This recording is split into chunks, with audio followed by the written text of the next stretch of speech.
Et c'est par contre une lueur d'espoir pour le Soudan du Sud. Les anciens belligérants semblent avoir mis de côté leur rivalité. Le président Salva Kiir a formé un gouvernement de transition et l'ancien chef rebelle Riek Machar est rentré au pays en tant que vice-président. Espoir de paix donc, mais la crise humanitaire n'est pas terminée.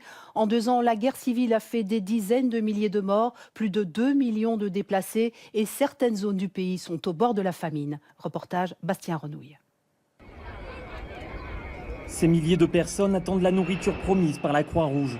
Seule solution pour leur apporter de quoi survivre, un pont aérien.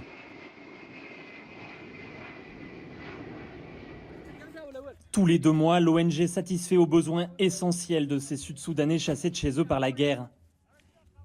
Ils sont 3 millions à souffrir de la faim. Les gens n'ont plus accès à la nourriture. Ils ne peuvent donc plus cultiver comme avant à cause du conflit. C'est pour ça qu'il y a un problème avec la nourriture dans ce pays.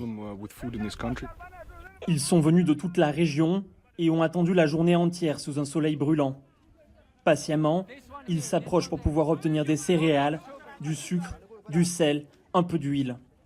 C'est une petite carte de rationnement qui leur permettra d'obtenir les denrées. Cette femme vient chercher des rations pour ses enfants et le reste de sa famille.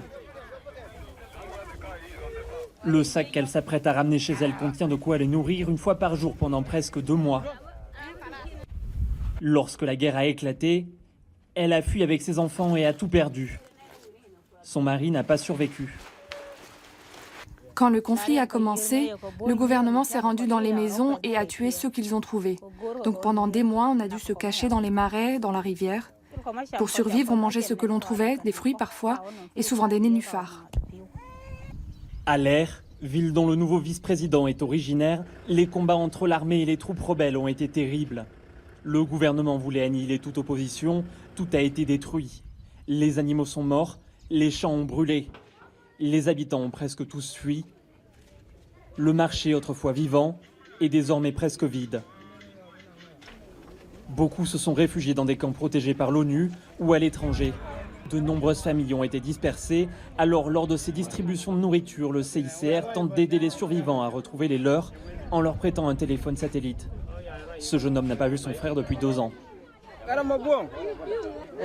On est tous en vie, ne t'inquiète pas. Comment vont tes enfants?